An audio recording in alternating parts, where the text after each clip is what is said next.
Shalom Bapak Ibu Jemaat yang dikasihi Tuhan. Ketemu lagi dalam ibadah online kali ini.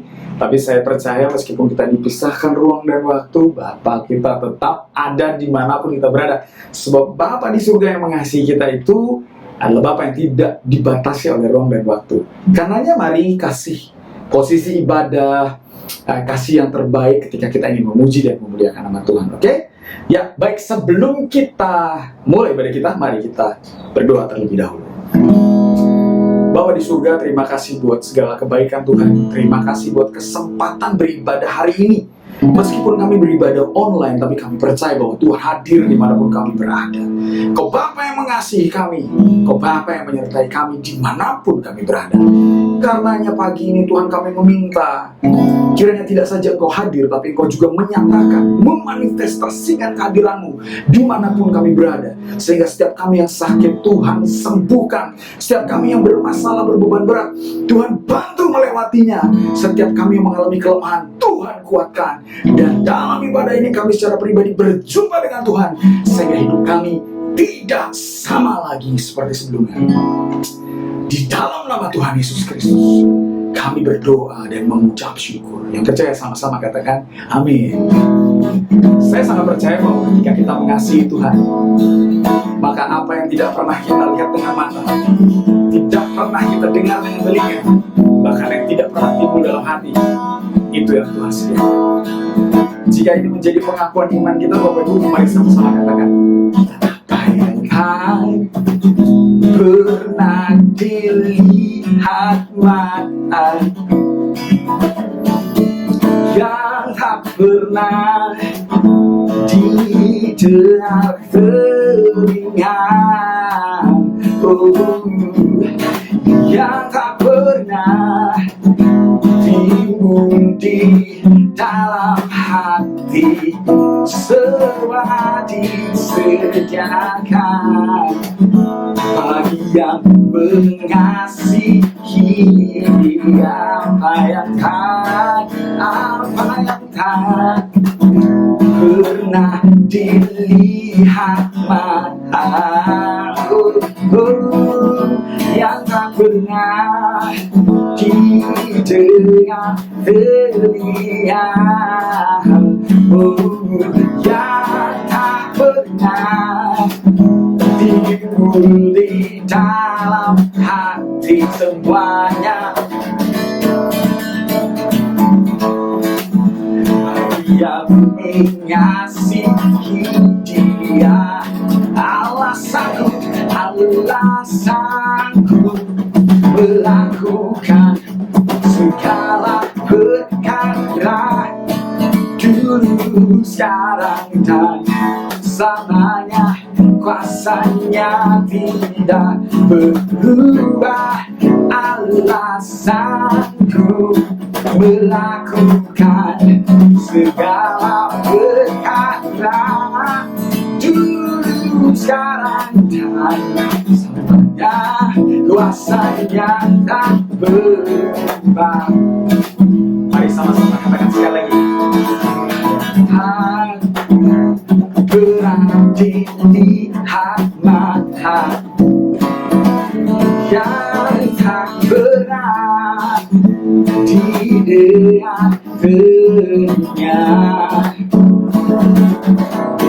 yang tak pernah timbul di dalam hati, semua disediakan bagi yang mengasihi Dia.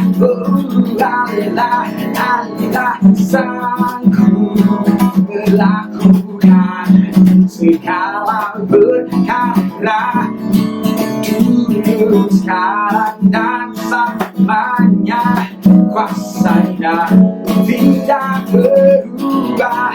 Alasanku melakukan segala perkara, dulu, sekarang, dan selamanya. Kuasanya tak berubah. Bapak Ibu saja katakan sambil bertepuk tangan. Alasanku melakukan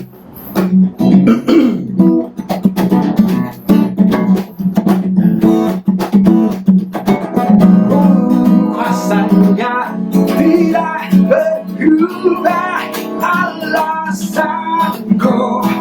melakukan segala perkara dulu, sekarang dan selamanya. Rasanya tak berubah dulu, sekarang dan selamanya. Dulu, sekarang dan selamanya. Dulu, sekarang dan selamanya. Kuasanya tak berubah. Kasih tepuk tangan terbaik buat Tuhan kita. Shalom Bapak Ibu yang dikasihi Tuhan. Sebelum kita melanjutkan ibadah kita pada hari ini, mari kita saksikan beberapa pengumuman dari GBI MKD. Yang pertama berikut adalah satu link untuk semua. Bagi Bapak Ibu yang membutuhkan informasi mengenai gereja GBI MKD, Bapak Ibu dapat mengaksesnya melalui satu link untuk semua. Kemudian seluruh kegiatan ibadah GBI MKD akan dilaksanakan secara online per tanggal 24 Juni 2021 sampai batas waktu yang akan diumumkan selanjutnya via call center GBI MKD. Koki Komsel Kristus Kecil akan diadakan bulan depan, hari Jumat 9 Juli 2021 jam 7 sore.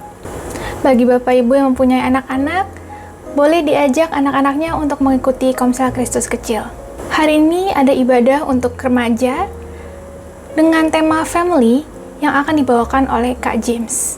Hari ini juga ada ibadah sekolah minggu secara online, Kristus Kecil bersama Kak Jenny dan Kak Karen. Bagi Bapak Ibu yang akan memberikan persembahan, dapat memberikan secara contactless melalui scan barcode berikut ini. Terima kasih dan Tuhan Yesus memberkati.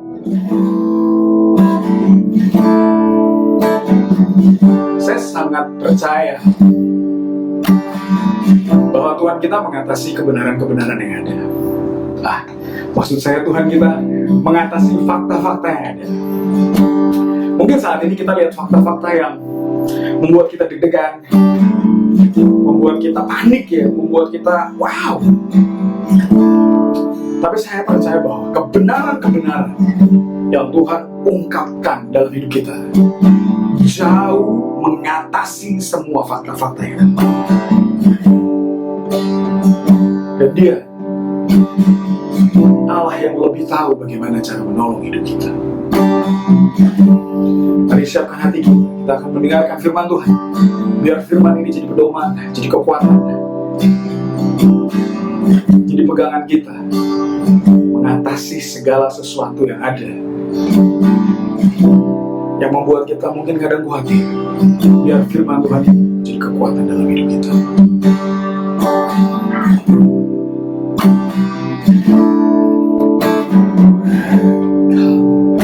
Yang lebih tahu cara untuk membuka jalanku. Kau yang lebih mengerti cara untuk menolong hidupku. Sama-sama kata.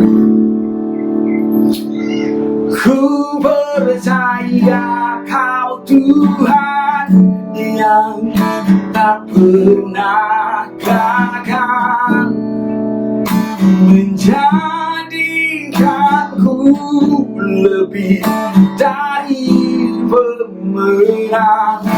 Ku percaya Kau Tuhan yang tak pernah lalai menepati janji-janji-Mu. Kami tahu Tuhan, Kau Allah yang mampu menciptakan dari yang tidak ada menjadi ada. Engkau Allah yang spesialisasinya adalah melakukan hal-hal yang mustahil.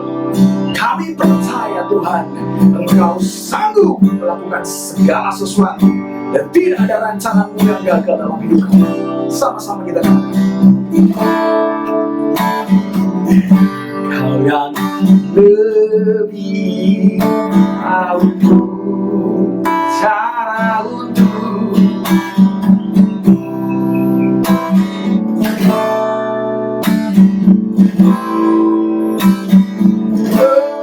engkau yang lebih mengerti cara membuka jalanku.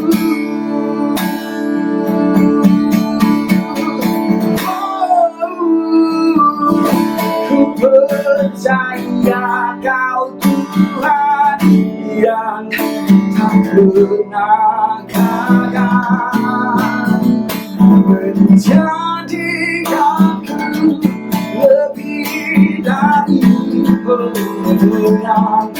Ku percaya Kau Tuhan yang tak pernah lalai menepati janji-janji-Mu. Ku percaya Kau Tuhan yang tak pernah gagal menjadikanku lebih dari pemenang. Ku percaya Kau Tuhan yang tak pernah lalai menepati janji-janji-Mu. Sekali lagi katakan, ku percaya Kau Tuhan yang tak pernah gagal menjadikanku lebih dari pemenang.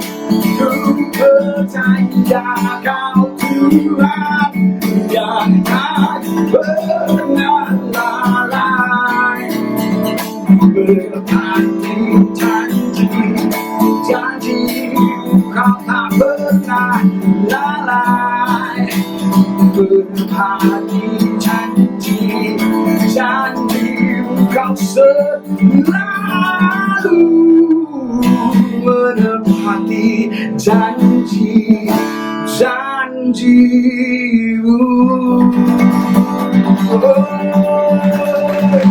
Kami sorak-sorak bagi Allah.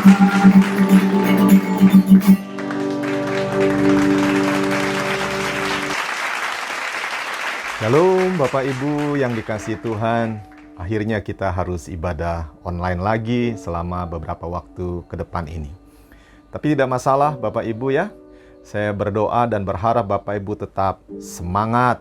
Sebab firman Tuhan berkata bahwa Allah turut bekerja dalam segala sesuatu untuk mendatangkan kebaikan bagi kita, bagi Bapak Ibu dan saya, yaitu orang-orang yang mengasihi Dia, yang dipanggil sesuai dengan rencananya. Jadi mari kita tetap bersemangat dan kita lanjutkan pembelajaran kita Bapak Ibu ya, tentang kuasa, otoritas yang Tuhan berikan bagi kita orang-orang yang percaya. Hari ini topik tema khotbah yang diangkat adalah penginjilan malaikat. Apa itu penginjilan malaikat? Pengertian umum yang beredar adalah penginjilan malaikat itu berbicara tentang orang-orang yang disebut Kristen berdoa, lalu malaikat mengunjungi orang yang didoakan oleh orang-orang tersebut dan menampakkan dirinya. Malaikat memberitakan Injil dan singkat cerita orang itu akhirnya bertobat, dia terima Yesus sebagai Tuhan dan Juru Selamat. Dia diselamatkan dan dia pergi ke surga. Tetapi sebelum kita melangkah lebih jauh apakah pendapat ini benar atau kurang tepat atau salah, mari kita baca dulu firman Tuhan berikut ini. Kisah Para Rasul pasal yang pertama ayat yang ke-8. Ayo sama-sama baca yang kuat Bapak Ibu. Tetapi kamu akan menerima kuasa kalau Roh Kudus turun ke atas kamu, dan kamu akan menjadi saksiku di Yerusalem dan di seluruh Yudea dan Samaria dan sampai ke ujung bumi. menarik sekali, setelah Roh Kudus turun atas umat Tuhan, maka umat Tuhan itu menerima kuasa. Ayo semuanya katakan, menerima kuasa. Dan kuasa yang diberikan itu membuat kita menjadi saksi. Ikuti saya, menjadi saksi. Saksi siapa? Saksinya Tuhan. Tahukah Bapak Ibu Saudara yang terkasih bahwa kuasa Tuhan itu diberikan atas kita. Untuk apa? Untuk sebuah tugas yang begitu mulia. Apa tugas mulia itu? Yaitu kita memberitakan Injil dan menjadi saksi. Bayangkan kisah ilustrasi ini Bapak Ibu. Menurut Bapak Ibu aneh atau tidak orang ini? Dia sudah punya keinginan yang kuat. Anggaplah seorang bapak. Untuk mempunyai sebuah rumah yang bagus, yang indah. Kenapa? Karena rumah yang dia tinggalin sekarang adalah rumah yang tidak layak, Bapak Ibu. Dan dia begitu punya keinginan untuk mempunyai rumah yang bagus di mana dia bisa tinggal. Lalu suatu hari ada seseorang yang sangat kaya. Dia mengetahui keinginan daripada orang tersebut dan menganugerahi dia dengan sebuah rumah yang sangat bagus, rumah yang sangat mewah. Bukan cuma rumah diberikan, tapi juga kuncinya diberikan dan surat-suratnya juga diberikan. Lalu apa yang terjadi dengan bapak ini? Dia lihat rumah yang mewah dan megah itu, dan dia tahu surat-surat itu semua atas nama dia. Dia diberikan kuasa, otoritas untuk memiliki rumah itu. Tetapi bapak itu, dia berkata begini, saya tidak layak. Saya tidak bisa memakai atau tinggal di rumah yang mewah ini. Jadi baiklah saya tinggal di gubuk derita saya. Dan dia tidak mau masuk ke dalam rumah itu. Tetapi bapak itu dia berdoa dengan sungguh-sungguh. Tuhan tolong kirim malaikat untuk menjaga rumah saya yang indah itu. Tuhan tolong lindungi daripada setan-setan, bahkan setan-setan dari neraka jahanam sekalipun. Lindungi dari maling-maling, dari pencuri. Tuhan lindungi rumah itu. Tolong malaikat bersihkan rumah itu, dipel tiap hari. Buka jendelanya biar udara bisa mengalir dengan bebas dan dengan bagus. Bapak Ibu, kira-kira kalau kita merenungkan tentang Bapak ini, ada yang aneh nggak Bapak Ibu? Menurut saya ada yang aneh. Kenapa? Bapak itu sudah diberikan kuasa. Dia sudah diberikan otoritas atas sebuah rumah yang sangat indah dan sangat mewah, sangat bagus. Tetapi dia tidak mau mempergunakannya. Sesungguhnya kisah ilustrasi yang Tuhan berikan kepada saya tadi berbicara tentang umat Tuhan. Yang sudah diberikan Tuhan kuasa yang begitu dahsyat. Kuasa yang begitu mulia untuk apa? Untuk memberitakan Injil dan menjadi saksinya Tuhan. Tapi sayang sekali tidak banyak yang menyadarinya dan tidak banyak yang mau mempergunakannya. Mereka hanya sekedar berdoa. Berdoa untuk apa? Untuk malaikat-malaikat pergi dan menjamah. Malaikat-malaikat pergi memberitakan Injil kepada orang-orang yang didoakan. Apakah demikian yang seharusnya Bapak Ibu? Saya jujur teringat dengan sebuah kisah, yaitu kisah Kornelius dan malaikat yang datang atas dia. Mari kita simak kisah di ayat firman Tuhan ini baik-baik. Tetap konsentrasi Bapak Ibu, tetap fokus, dan mari kita baca Kisah Para Rasul pasal 10 ayat yang pertama. Bapak Ibu sekalipun ibadah online, Bapak Ibu baca ya di tempat masing-masing biar iman kita bangkit, sebab iman itu timbul dari pendengaran akan firman Tuhan. Telinga kita harus dengar pada saat firman Tuhan ini dibacakan. Ayo Bapak Ibu baca sampai telinga Bapak Ibu sendiri mendengar. Kisah Rasul 10 ayat 1. Ayo 1, 2, 3. Di Kaisarea ada seorang yang bernama Kornelius, seorang perwira pasukan yang disebut pasukan Italia. Ia saleh. Ayat 10 berkata, ia saleh. Ia serta seisi rumahnya takut akan Allah, dan ia memberi banyak sedekah kepada umat Yahudi dan senantiasa berdoa kepada Allah. Saya mau kita berhenti sejenak di ayat ini Bapak Ibu. Coba renungkan hal ini baik. Kornelius adalah seseorang yang belum lahir baru. Dia belum mengerti, belum mendengar, belum percaya bahwa Yesus Kristus adalah Tuhan. Dia orang yang sekarang kita mungkin berkata, dia non-Kristen Bapak Ibu. Tetapi Alkitab mencatat, sekalipun dia belum lahir baru, Kornelius ini adalah seorang yang saleh. Jadi ternyata pengertian saleh itu bukan berarti karena dia sudah jadi Kristen, dia sudah lahir baru. Tidak. Surga bisa memberikan label, julukan kepada seseorang yang non-Kristen. Dia adalah orang saleh, Bapak Ibu. Tetapi sayang sekali, kesalehan tidak bisa membawa seseorang masuk surga. Dia harus dibenarkan, artinya dia harus percaya Yesus sebagai Tuhan dan Juru Selamat. Perhatikan bagaimana salehnya seseorang yang bernama Kornelius ini. Ia serta seisi rumahnya, saya sengaja garis bawahi, takut akan Allah. Apa artinya takut akan Allah? Dia menjauhi kejahatan. Dia tidak suka dengan yang namanya dosa. Dia tidak suka dengan namanya jahat, Bapak Ibu. Dan yang luar biasa, Kornelius ini dia suka juga untuk apa? Untuk memberi. Bahkan dia memberi banyak sedekah kepada umat Tuhan. Dia banyak memberi pemberian-pemberian yang baik kepada umat Tuhan. Wow. Perhatikan, Kornelius ini sekalipun dia belum menjadi orang yang percaya kepada Yesus Kristus Tuhan, dia ternyata juga adalah orang yang suka memberi. Dia jauh dari namanya yang disebut pelit binti medit, Bapak Ibu. Dia orang yang royal, dia orang yang suka membantu orang-orang lain. Dia suka memberi. Menempelak hati kita juga untuk kita belajar.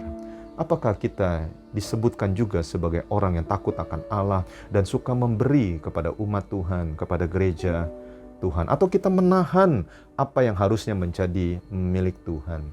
Dan saya belajar lagi, Kornelius ini, dia belum menjadi orang percaya pada saat Kisah Rasul 10 ayat 2 ini mencatat, tetapi dia adalah juga orang yang senantiasa berdoa. Dia suka berdoa, Bapak Ibu. Memang belum dalam pengertian yang benar, tapi dia senantiasa berdoa. Waktu saya merenung tentang hal ini, mari kita berhenti sejenak, Bapak Ibu. Apakah kita dan seisi rumah kita takut akan Allah? Kita yang mengaku sudah percaya Yesus sebagai Tuhan dan Juru Selamat. Kita yang mengaku kita umat Tuhan, orang-orang yang percaya. Apakah kita sudah membawa seisi rumah kita takut akan Allah? Menjauhi kejahatan. Apakah kita banyak memberi, kita suka memberi kepada orang-orang, kepada gerejanya. Dan berikutnya, apakah kita juga orang yang disebut senantiasa berdoa? Kornelius ini luar biasa. Dan hari ini saya mau kasih tahu Bapak Ibu, di Indonesia ini banyak orang-orang yang seperti Kornelius. Mereka disebut juga orang saleh. Mereka takut akan Allah. Mereka nggak suka bikin dosa. Mereka banyak memberi. Dan mereka juga senantiasa berdoa. Bahkan mereka banyak berdoa. Satu hari mereka bisa beberapa kali berdoa. Saya berdoa dalam nama Yesus Kristus Tuhan. Kita jangan kalah dengan orang-orang yang belum mengenal Tuhan. Kornelius ini adalah orang yang belum percaya, Bapak Ibu. Tetapi Tuhan melihat segala sesuatunya. Dan Alkitab mencatat di ayat yang berikutnya. Mari kita baca Kisah Rasul 10 ayat yang ketiga. Dalam suatu penglihatan kira-kira jam 3 petang, jelas tampak kepadanya seorang malaikat Allah masuk ke rumahnya dan berkata kepadanya, Kornelius. Yuk Bapak Ibu baca yang kenceng.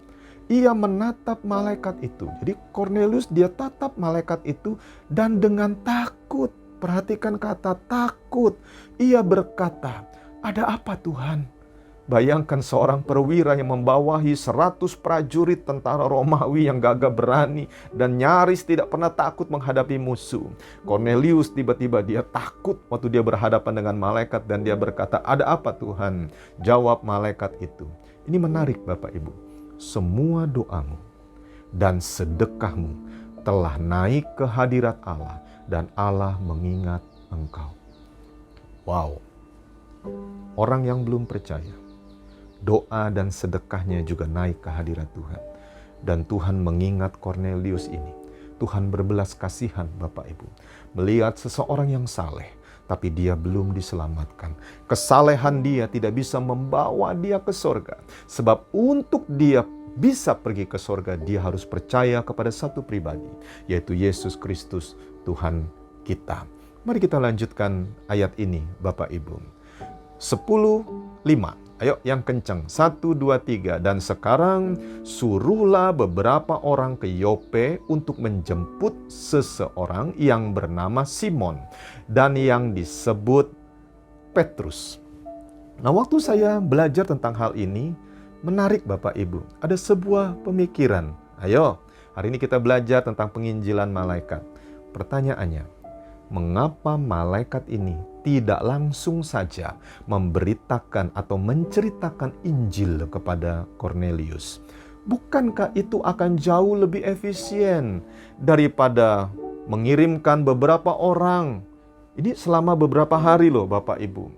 Dalam satu perjalanan untuk menjemput siapa? Menjemput seorang hamba Tuhan yang bernama Petrus. Kan nggak efisien, kenapa nggak langsung aja begitu?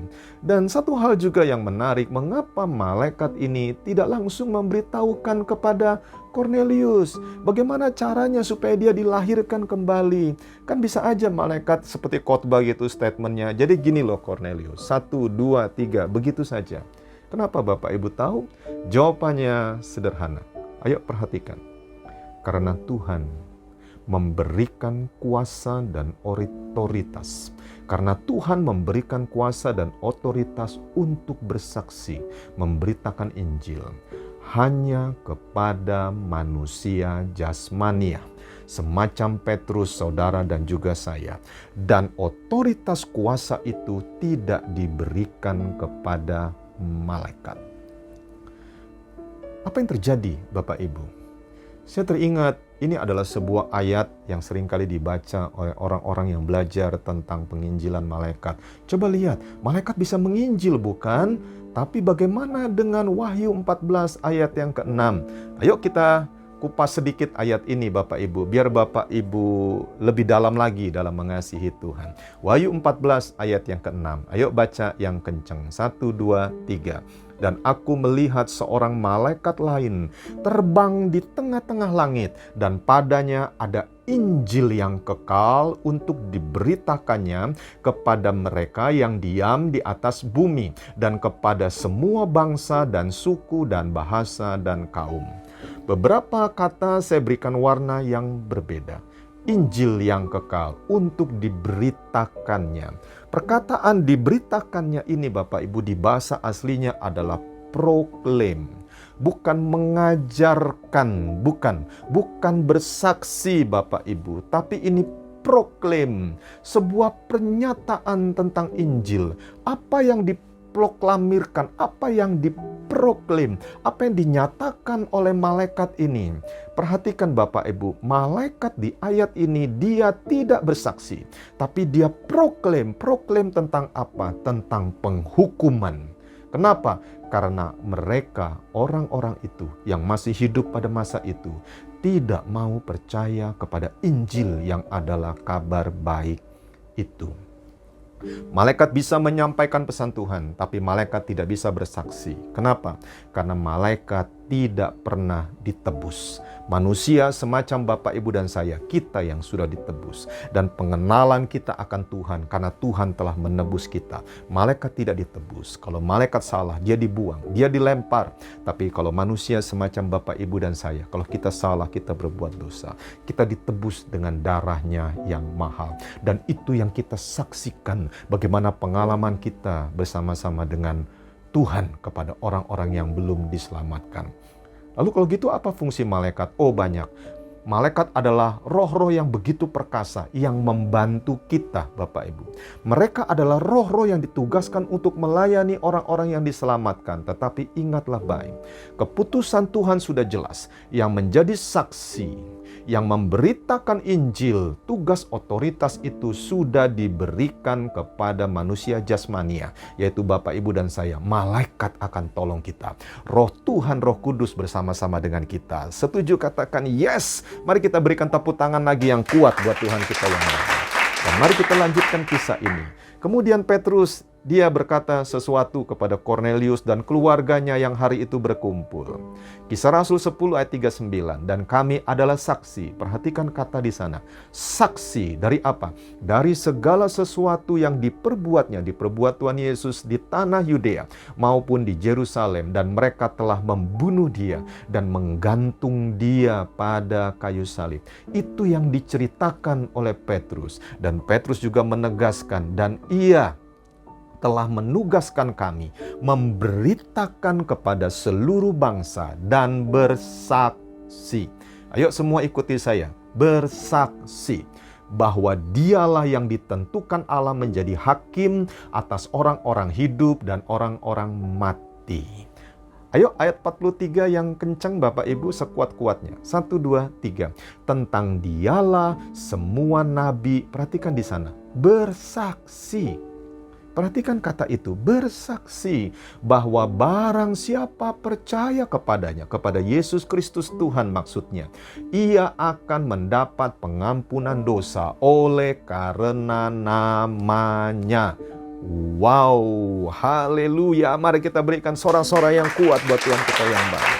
Dan setelah Kornelius dan keluarganya mendengar tentang hal itu, Roh Kudus turun atas mereka. Tiba-tiba saja mereka menjadi orang percaya, mereka lahir baru, dan mereka juga dipenuhi dengan kuasa dari tempat yang maha tinggi. Karena apa? Karena kesaksian yang begitu nyata, karena firman Injil itu diberitakan bagi Kornelius dan keluarganya. Sekarang Kornelius bukan cuma sekedar orang saleh, tapi dia juga orang yang dibenarkan, orang benarnya Tuhan, orang yang percaya. Haleluya. Jadi saya mau lanjutkan Bapak Ibu. Mari fokus dan konsentrasi.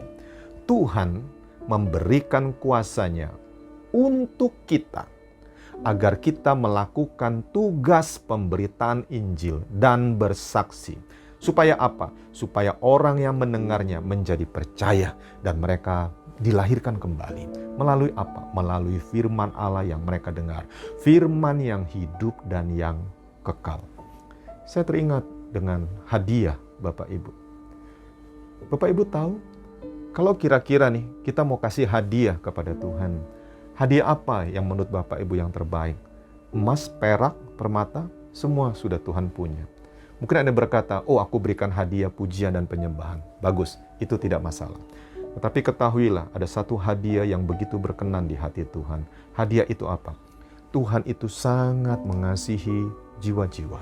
Dan Tuhan berkata, hati yang hancur dan remuk tidak engkau pandang hina. Bapak Ibu tahu, Tuhan tidak pernah memandang hina hati seorang manusia yang hancur dan remuk. Saya percaya hati Kornelius juga hancur dan remuk di hadapan Tuhan. Dan Tuhan tidak pandang hina yang namanya Kornelius ini. Justru Tuhan mengutus malaikatnya. Lalu malaikat memberitahu untuk jemput Petrus. Petrus dia dengan berani bersaksi menceritakan apa adanya. Dan dia beritakan Injil. Kornelius dia diselamatkan. Dan itu Bapak Ibu perhatikan. Itu adalah hadiah yang sangat menyenangkan hati Tuhan, yaitu jiwa-jiwa. Rindukah Bapak Ibu untuk memberikan hadiah yang terindah bagi Tuhan? Apa itu? Jiwa-jiwa. Kalau pujian penyembahan itu kita pribadi sama Tuhan. Tetapi perhatikan Bapak Ibu, waktu kita memberitakan Injil, orang diselamatkan, kita berikan kesaksian, orang diselamatkan, mereka lahir baru. Itu hadiah yang sangat-sangat membuat Tuhan senang. Bahkan Alkitab mencatat kalau ada satu orang bertobat dan percaya, surga itu pesta Bapak Ibu. Artinya, dengarkanlah, kelahiran baru. Orang-orang jiwa-jiwa yang diselamatkan itu sangat penting bagi Tuhan. Dan Tuhan memberikan kita kuasa. Tuhan memberikan kita kemampuan itu Bapak Ibu. Untuk memberikan kado yang terbaik kepada Tuhan. Saya kasih tahu, saya ulangi. Tuhan memberikan kita kemampuan yang luar biasa. Untuk kita bisa memberi kado yang terbaik kepada Tuhan. Yaitu apa? Jiwa-jiwa. Dan Tuhan akan menyertai kita dengan tanda-tanda mujizat dan keajaibannya. Namun, ingatlah baik Bapak Ibu. Setan, dia tahu tentang hal ini. Iblis dan kerocok-kerocoknya, roh-roh jahat, mereka tahu tentang hal ini. Jadi apa yang setan lakukan? Apa yang iblis lakukan? Apa yang roh-roh jahat lakukan? Mereka lakukan tipu muslihat. Mereka lakukan melalui pengajaran agama. Mereka lakukan sesuatu yang menyatakan bahwa kira-kira begini, sudahlah, engkau nggak usah beritakan firman Tuhan. Nanti kalau ditolak engkau kan malu. Nanti kalau nggak ada yang dengerin engkau kan malu. Lagian juga siapa kamu? Jadi yang benar begini. Iblis itu menipu gini Bapak Ibu. Cukup doa aja. Kamu masuk kamar, kamu doa aja. Doain supaya nanti mereka masuk surga. Dan pengajaran yang semacam ini Bapak Ibu sudah masuk di hati sanubari, hati nurani seseorang. Mungkin juga boleh dikatakan banyak orang. Jadi sekarang ini masih saja ada orang-orang Kristen yang hanya berdoa. Berdoa apa? Mereka minta penginjilan malaikat. Mereka berkata, malaikat aku perintahkan engkau lakukan A, lakukan B, lakukan C.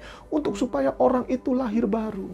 Bapak Ibu yang terkasih, camkanlah baik, malaikat memang akan tolong kita. Pasti Bapak Ibu.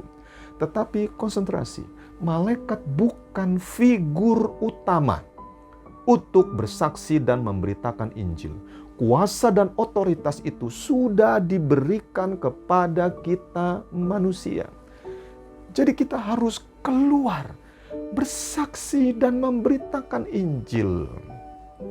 Saudara yang dikasihi Tuhan, iblis, setan itu dia bekerja mati-matian akhir zaman ini. Dia mencoba membutakan banyak orang dengan apa? Dengan ilah-ilah zaman ini. Supaya apa? Supaya orang-orang itu tidak mendengar kebenaran. Supaya orang-orang tidak mendengarkan Injil itu. Dan tidak mendengarkan kesaksian. Dan dia juga berhasil membuat orang-orang Kristen takut ditolak. Sehingga orang-orang Kristen itu hanya berdoa. Tetapi tidak mau memberitakan Injil dan bersaksi. Saya tidak anti doa Bapak Ibu ya. Saya suka berdoa. Kalau Bapak Ibu ikut rumah doa di wadah kita, Bapak Ibu pasti akan ketemu saya. Bukan cuma saya, tapi juga ketemu keluarga saya.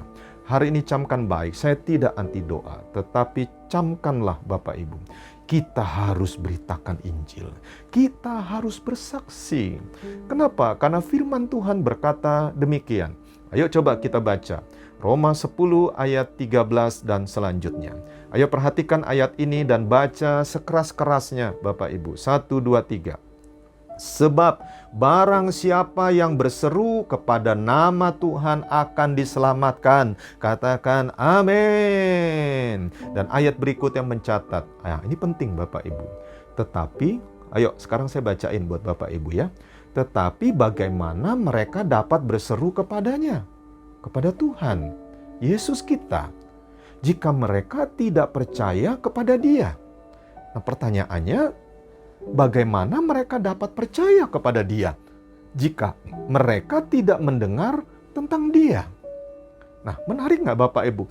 Bagaimana mereka mendengar tentang Dia jika tidak ada yang memberitakannya? Waktu ayat ini saya baca, menempelak hati saya juga. Kita mau orang-orang diselamatkan. Dan kalau dia berseru kepada Tuhan, dia diselamatkan. Tapi bagaimana mereka bisa berseru ya? Kalau mereka nggak percaya. Mereka berseru kepada Allah yang bukan Tuhan yang sesungguhnya. Mereka tidak percaya kepada Dia. Pertanyaannya, bagaimana mereka bisa percaya? Kalau mereka nggak pernah dengar tentang Dia. Lalu orang-orang Kristen, anak-anak Tuhan, umat yang sudah percaya menutup diri. Umat yang sudah lahir baru menutup diri, mengunci kamarnya dan berdoa di sana. Tapi tidak mau bersaksi dan tidak mau memberitakan Injil. Bagaimana mereka bisa dengar tentang Dia jika tidak ada yang memberitakannya? Padahal Alkitab mencatat gini loh Bapak Ibu. Ayo sekarang semuanya baca yang kencang. Ayo jangan malu. 1, 2, 3. Dan bagaimana mereka dapat memberitakannya jika mereka tidak diutus? Seperti ada tertulis betapa indahnya kedatangan mereka yang membawa kabar baik. Tuhan utus kita. Makanya Roh Kudus itu tercurah atas kita Bapak Ibu. Ada satu tugas yang mulia. Beritakan Injil dan bersaksi. Kenapa kita harus beritakan firman Tuhan? Bapak Ibu tahu kenapa? Ayo perhatikan catatan ini. Sebab manusia, ayo konsentrasi ya. Manusia semacam Bapak, Ibu, dan saya. Kita lahir baru. Kita dilahirkan kembali. Roh kita menjadi baru dengan apa? Dengan firman Allah. Ayo semua ikuti saya. Firman Allah. Dan untuk mempermudah otak kita yang cuma segede bapau ini kira-kira, Tuhan itu memberikan ilustrasi bahwa firman Allah itu adalah benih. Ayo, 1, 2, 3 ikuti saya. Firman Allah adalah benih.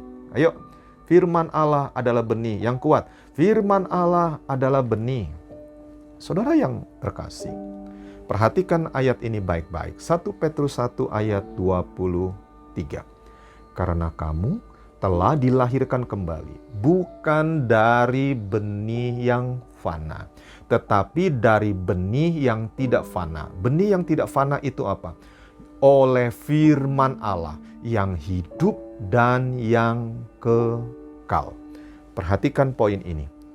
Tuhan memakai ilustrasi benih supaya kita yang memakai otak yang sederhana ini bisa mengerti. Untuk dilahirkan baru harus ada benih yang ditanam. Untuk dilahirkan harus ada benih yang ditanam. Kenapa Tuhan memakai istilah lahir? Tuhan memakai istilah benih. Coba, ayo perhatikan gambar ini baik-baik. Pada saat sepasang pria dan wanita telah dikuduskan dalam sebuah pernikahan kudus, maka apa yang terjadi? Mereka lakukan hubungan yang spesial di antara suami istri. Dan pada saat hubungan yang sangat intim itu terjadi, benih suami istri itu ditanam, Bapak Ibu. Dan karena benih yang ditanam di rahim daripada sang istri, apa yang terjadi? Istri itu dia akan mengandung. Dan kelak setelah periodenya masuk, maka istri itu akan melahirkan. Perhatikan kata benih, kata dilahirkan. Begitulah yang Tuhan maksudkan kepada kita. Firman Tuhan itu benih, Bapak Ibu. Dan benih itu hidup. Ayo ikuti saya. Benih itu hidup. Ini bukan yang mati, Bapak Ibu. Kalau benih itu mati, tidak bisa mengandung, apalagi melahirkan. Tetapi benih ini hidup, dan yang luar biasanya, benih ini kekal, alias tidak ada matinya. Selama-lamanya dia tetap ada. Dan firman Tuhan itu adalah benih, Bapak Ibu. Saya sengaja catat di catatan ini. Yuk kita berikan dulu tepuk tangan yang kencang yuk, yang masih bersemangat. Ayo, lebih kuat Bapak Ibu. Perhatikan. Anda tidak bisa mengandung melalui doa. Saya ulangi. Anda tidak bisa mengandung apalagi melahirkan melalui doa. Saudara dan saya, Anda bisa menerima kesembuhan melalui doa. Nah, itu mungkin akan mempengaruhi kemampuan Anda untuk mengandung yang kelak saudara lahir baru. Bisa, itu dipengaruhi karena doa. Tetapi camkan baik, Anda tidak bisa mengandung melalui doa. Saya berikan sebuah ilustrasi ya. Ada pasangan-pasangan suami istri yang beberapa waktu yang lalu datang kepada kami suami istri dan minta tolong didoakan karena tidak bisa punya anak. Secara medis, pasangan suami istri ini sudah dikatakan bahwa dia tidak akan bisa punya anak. Tetapi apa yang terjadi? Kuasa Tuhan tetap bekerja dulu, sekarang, dan selama-lamanya. Apa yang terjadi? Kasih Tuhan melanda mereka. Pada saat didoakan beberapa waktu berikutnya, kami dengar berita-berita yang luar biasa. Istri ini, dia mengandung dan pasangan ini kelak akhirnya melahirkan anak.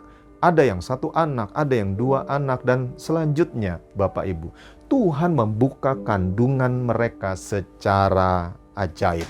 Kita berikan sorak-sorai dulu yang kuat buat Tuhan kita. Tetapi ingatlah, bukan doa saya, bukan doa kami yang membuat mereka mengandung. Bukan. Mereka mengandung karena ada benih yang ditanam di tubuh mereka. Karena ada suaminya itu loh Bapak Ibu. Benih itu ditanam. Aneh kan kalau seorang wanita yang belum punya pacar, hidupnya sendiri, tidak menikah, lalu kemudian dia datang dan berkata, "Pak, doakan saya mau melahirkan." Lalu kita akan tanya, "Sudah menikah?" "Belum." "Ada pasangan yang sebentar akan menikah?" "Belum Pak, saya masih jomblo." "Oke." "Ada rencana bayi tabung?" "Oh, itu jauh Pak, masih jauh." "Terus kenapa kamu doa minta melahirkan?" "Ya pengen aja sih Pak merasakan melahirkan." Tidak bisa saudara. Pasti tangan akan ditarik dan berkata, "Tidak bisa. Tidak bisa, bukan doa saya yang membuat engkau bisa mengandung dan melahirkan." Bapak Ibu paham maksud saya? Harus ada benih yang ditanam. Untuk seseorang lahir kembali, benih itu adalah firman Tuhan, bukan doa, Bapak Ibu. Saya ulangi, benih itu adalah firman Tuhan yang hidup, yang kekal, bukan doa. Jadi apa yang harus kita mengerti hari ini? Perhatikan pembelajaran yang indah ini. Tuhan taruh di hati kita hari ini. Tanamkanlah benih firman Tuhan dalam hidup seseorang. Dan suatu hari kelak, benih itu akan, Bapak Ibu tahu, benih itu akan tumbuh. Kenapa? Karena benih itu hidup. Mungkin hari ini sepertinya dia tutup telinga. Mungkin hari ini sepertinya dia sengaja budek. Hari ini sengaja dia mengacuhkan dan dia tidak mau tahu. Tetapi saya mau kasih tahu, benih firman Tuhan itu hidup dan benih firman Tuhan itu kekal. Keluarga ini minta didoakan karena sang kakak sulung kena kanker stadium akhir dan menderita begitu rupa. Nafasnya tinggal 1-2. Di antara keluarga besar, adik-adik yang mencintai Tuhan, yang rajin beribadah, hanya satu kakaknya ini yang mengeraskan hati.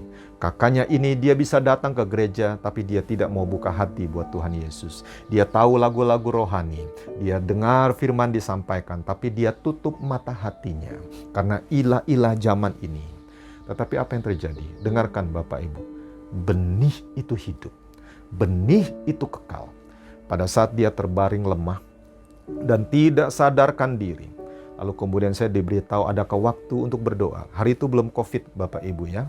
Jadi keluarga sudah kumpul di ruangan di mana dia dirawat di rumah sakit itu. Nafasnya tinggal 1-2 sang kakak ini. Dan dia sudah tidak sadar diri. Tetapi sesuatu yang ajaib terjadi. Pada saat saya datang ke ruangan itu, dia sadar Bapak Ibu. Dia sadar penuh, dia sadar full. Dan tiba-tiba waktu saya berkata begini, "Maukah Bapak terima Yesus sebagai Tuhan dan Juru Selamat?" Saya nggak bisa lupa Bapak Ibu. Dia hari itu dia terima Yesus sebagai Tuhan dan Juru Selamatnya. Benih yang sudah ditabur bertahun-tahun yang lalu, tiba-tiba mekar dan langsung berbuah. Hari itu ada buah kasih yang keluar, yaitu dia diselamatkan di dalam nama Yesus Kristus Tuhan. Bapak Ibu tahu? Setelah didoakan dalam nama Tuhan Yesus, amin, dan saya tinggalkan ruangan itu, bapak ini dia pingsan lagi. Dia tidak sadarkan diri lagi sampai hari kematiannya tiba.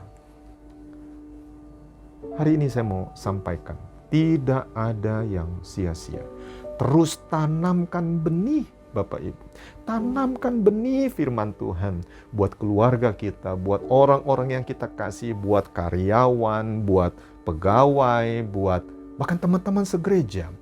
Karena belum tentu orang yang datang di gereja, dia sudah lahir kembali. Mungkin dia saleh, tapi dia belum lahir baru. Seperti Cornelius, Bapak Ibu. Dia belum lahir baru, sekalipun dia disebut orang yang saleh. Mari kita lanjutkan pembelajaran ini. Bagaimana Pak caranya untuk menanam benih ini di hati seseorang? Nah, mari perhatikan ya. Roma 10 ayat 17. Ayo baca yang kenceng sama-sama. 1, 2, 3. Jadi, iman timbul dari pendengaran, dan pendengaran oleh firman Kristus. iman mereka, percaya mereka kepada Yesus Tuhan itu akan timbul. Dari mana? Dari pendengaran. Pendengaran akan apa? Pendengaran oleh firman Kristus.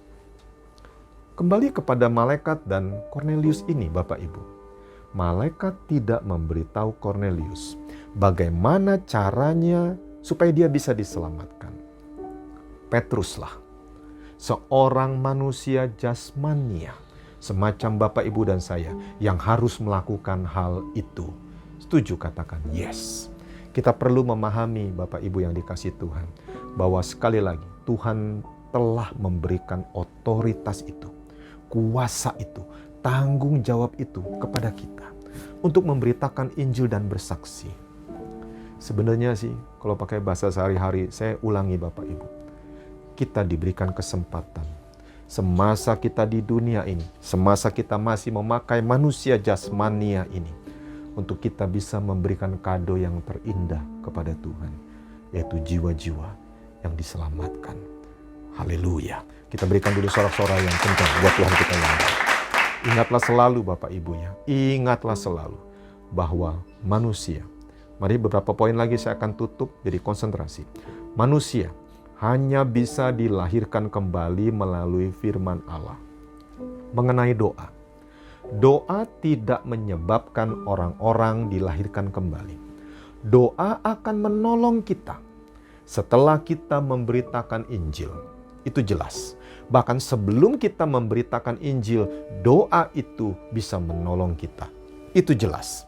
Tetapi perhatikan, itu tidak akan bisa menggantikan yang esensial, yang terutama daripada apa yang Tuhan minta kepada kita untuk kita lakukan, yaitu bersaksi dan memberitakan Injil. Orang-orang tidak dilahirkan kembali melalui doa. Taruh di hati Bapak Ibu.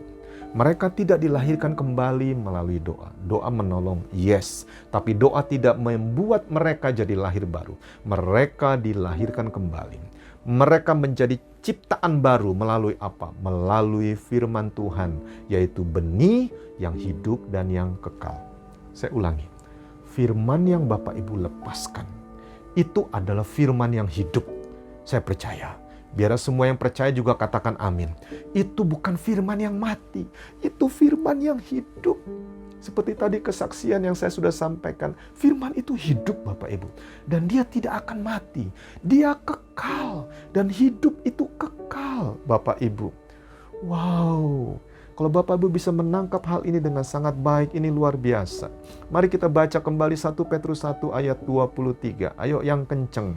1, 2, 3. Karena kamu telah dilahirkan kembali bukan dari benih yang fana, tetapi dari benih yang tidak fana.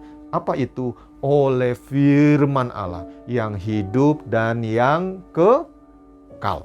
Yang sudah ngerti berikan tepuk tangan. Kali ini sekuat-kuatnya. Yang sudah ngerti, ayo kita sorak-sorai, jangan takut Bapak Ibu. Jadi akhir kata, marilah kita beritakan Injil.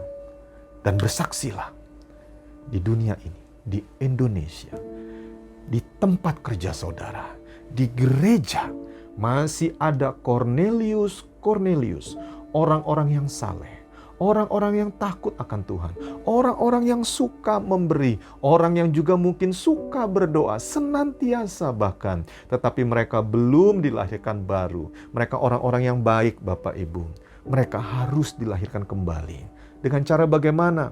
Mereka harus percaya Yesus supaya mereka bisa ke sorga. Kalau enggak, kasihan mereka Bapak Ibu. Dunia memang berkata itu sebuah kebodohan. Kalau kita bersaksi beritakan Injil, ngapain? Tapi saya kasih tahu, kita mau kasih kado yang terbaik kepada Tuhan, bukan? Kita mau menyatakan kasih kita kepada Tuhan, bukan? Jadi marilah kita beritakan Injil.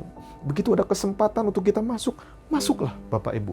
Beritakan Injil dengan cara bagaimanapun. Kalau ada media sosial yang Bapak Ibu kuasai, pakailah media sosial. Kalau ada kesempatan untuk bicara dengan karyawan, pakailah. Mumpung lagi masa-masa pandemi COVID ini, banyak orang takut mati Bapak Ibu.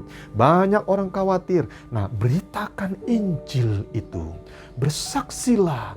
Sekalipun rasanya dunia berkata itu bodoh, itu nggak guna, bahkan iblis mencoba menutup mata rohani mereka. Jangan dengar, jangan dengar. Tetapi roh Tuhan akan bantu kita. Roh Tuhan bersama dengan kita. Dan malaikat-malaikat yang perkasa akan menolong kita, Bapak Ibu. Sebab mereka ditugaskan untuk itu, untuk orang-orang yang harus diselamatkan. Itulah berita yang luar biasa. Mari kita berikan sorak-sorai yang kuat buat Tuhan kita yang baik. Memang tidak semua orang akhirnya bisa menerima kabar baik itu. Tapi itu bukan poin buat kita. Poin buat kita yang penting adalah kita lakukan bagian kita. Kita beritakan Injil aja. Kita bersaksi aja. Kita tidak tahu kapan benih itu tiba-tiba tumbuh dan berbuah lebat. Kita tidak tahu. Sama seperti Bapak yang sudah bertahun-tahun didoakan itu. Satu keluarga, adik-adiknya sudah terima Yesus. Tapi khusus dia sendiri. Dia belum. Tapi tidak ada yang tahu. Pada akhirnya kelak dia bisa terima Yesus sebagai Tuhan dan Juru Selamat. Dia diselamatkan. Katakan haleluya. Maukah Bapak Ibu memberitakan Injil? Maukah Bapak Ibu bersaksi, memberikan kado buat Tuhan, yaitu jiwa-jiwa yang diselamatkan? Kalau Bapak Ibu mau, mari pejamkan matamu. Angkat hatimu, angkat tanganmu di hadapan Tuhan. Angkat tangan kananmu, taruh tangan kiri di hatimu dan katakan, Tuhan, ini aku. Utuslah aku. Adakanlah tanda-tanda mujizat dan ajaib. Adakanlah tanda-tanda mujizat dan ajaib melalui hidupku, ya Tuhan. Melalui hidupku, ya Tuhan. Melalui hidupku, ya Tuhan. Berikan keberanian untuk memberitakan Injil dan bersaksi. Nama Tuhan dipermuliakan. Bapa, Engkau lihat setiap tangan-tangan yang terangkat. Maka ya Bapa, dalam nama Tuhan Yesus, biarlah Roh Kudus yang telah ada atas hidup mereka membuat mereka berani. Dan Tuhan, hamba percaya Engkau mengasihi jiwa-jiwa lebih daripada kami mengasihi mereka. Maka kami percaya tanda-tanda mujizat dan keajaiban akan menyertai kami. Tuhan pasti membuka kami kesempatan untuk kami beritakan Injil. Dan dalam nama Tuhan Yesus, biarlah jadi kado yang indah di hadapan Tuhan. Semasa kami masih hidup Tuhan, memakai manusia jasmania ini, kami mau bawa kado kami. Kami mau bawa jiwa-jiwa kepadamu Tuhan. Utuslah kami. Utuslah kami. Kami percaya Roh Kudus telah turun atas kami. Dan mulai hari ini kami akan bergerak dengan segala macam cara yang sudah Tuhan berikan atas kami. Untuk kami beritakan Injil. Dan kami mau nyatakan, kami mau bersaksi bagaimana Tuhan baik atas hidup kami. Terpujilah nama Tuhan. Dalam nama Tuhan Yesus. Semua yang siap sama-sama berkata, Amin. Mari Bapak Ibu yang terkasih, kita akan tutup ibadah kita dengan doa berkat yang datang daripada Tuhan. Mari angkat tanganmu dan arahkan hatimu kepada Tuhan. Diberkatilah orang yang mengandalkan Tuhan. Diberkatilah orang yang menaruh harap kepada Tuhan. Hidupnya seperti pohon yang ditanam di tepi aliran air. Dia berbuah pada musimnya. Tidak layu daunnya. Apa saja yang dia kerjakan, ya, apa saja yang dia kerjakan, dijadikan Tuhan berhasil.